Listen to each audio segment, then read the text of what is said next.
Prilli shënon mbjelljet e reja të perimeve. Në treg po shiten fidanët, por fermerët theksojnë se nuk ka punë. Sipas tyre, kjo është periudha e mbjelljeve, por toka nuk po punohet më, për shkak se nuk ka fuqi punëtore dhe se të rinjt kanë ikur. Në fshat kanë mbetur vetëm të moshuarit. Ata që kultivojnë dhe tregtojnë fidanët thonë se këta të fundit tashmë shiten më lirë, pasi fuqia blerës e ka rënë, ndërsa kur fidani jep fryte e del në treg, shitet më shtrenjtë. Po ashtu janë rritur edhe plerat kimik që kanë kapur kulmin. Ai është fidan specke. Po. Tani është periudha që Po, është periudha dhe ne e kultivojmë. Pensionista jemi, po edhe ka punë, po s'ka punë me. Kjo është e keqja. nuk punohet toka.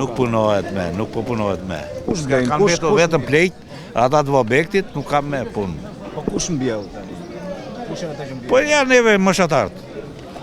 Gjithë pensionistët punojmë, jemi detyruar të punojmë. Është rritur çmimi? Jo, për ne jo. Për ne jo. Për ne bëhet ulje çmimi. Për të tjerët,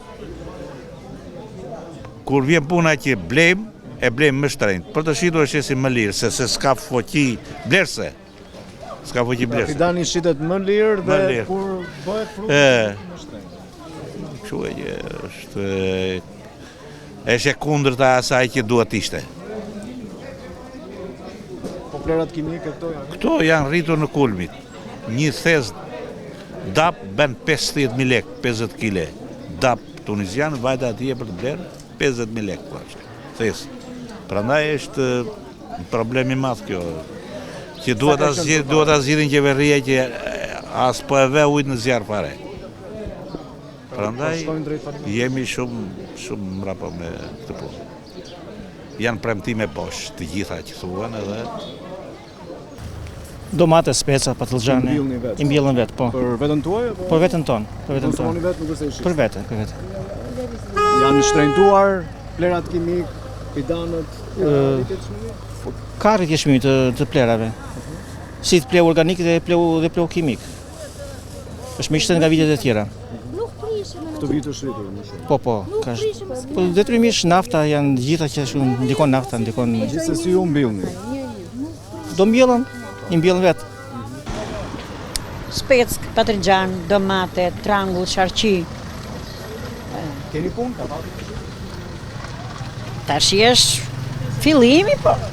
Hajt, edhe shumë punë s'ka. Po tash është fillimi, fakt, është dhe në çik ftap. Tu blejnë më shumë që mbjellin baçet e tyre apo? Po, baçet e tyre. Baçet e tyre. Ka që punojnë tokë? Jo, baçin nga pak. Nga marrin nga 10, nga 20 fije, më tepër s'marrin. Janë rritur plerat kimik? Sa nuk thuhet. Janë shumë të larta, çdo gjë është e lartë. Çdo gjë është e lartë. Shteti ju ndihmon? Jo. Nuk, edhe kur aplikova një herë për plasmas, jo se ke serën të lartë, jo e ke ullë, jo kështu bashkë, nuk. Pra veti përballon. Vetë. Unë i kam lënë serat fakt, vetëm një serë kam që bëj farishtet edhe asgjë tjetër. I lash fare, se nuk i përballoj një tjetër. Miku çuni. Miku se përballoj dot vetë. Ne të dy jemi, burrë Keni vite? Po, kam shumë vite. Sipas fermerëve, plerat kimik kanë arritur në kulm dhe duhet që qeveria të zgjidhë situatën. Brenda një muaji, ureja dhe nitrati u shtrenjtuan me 1.400 lek për kuintal, ndërsa DAP-i me 1.100 lek për kuintal. Ureja nga 5.400 lek për kuintal ka shkuar në 6.800 lek, DAP-i nga 8.500 në 9.600 lek për kuintal, ndërsa nitrati nga 4.400 në 5.800 lek për kuintal. Ndërsa fermerët thonë se kjo është era e parë që çmimet rriten kaq shpejt dhe në nivele kaq të larta. Ky shtrenjtim pritet të ketë një efekt domino në treg, pasi rritja e kostos së prodhimit për fermerët përkthehet më pas në rritje të çmimeve për konsumatorët në tregun e pakicës. Bujësia po përballet me një goditje të fortë për shkak të rritjes së çmimeve të plerave kimik, ku brenda një muaji kostoja e bazës prodhuese u shtrenjtua me 20 deri 30%, duke vënë në pikpyetje sezonin e ri bujësor.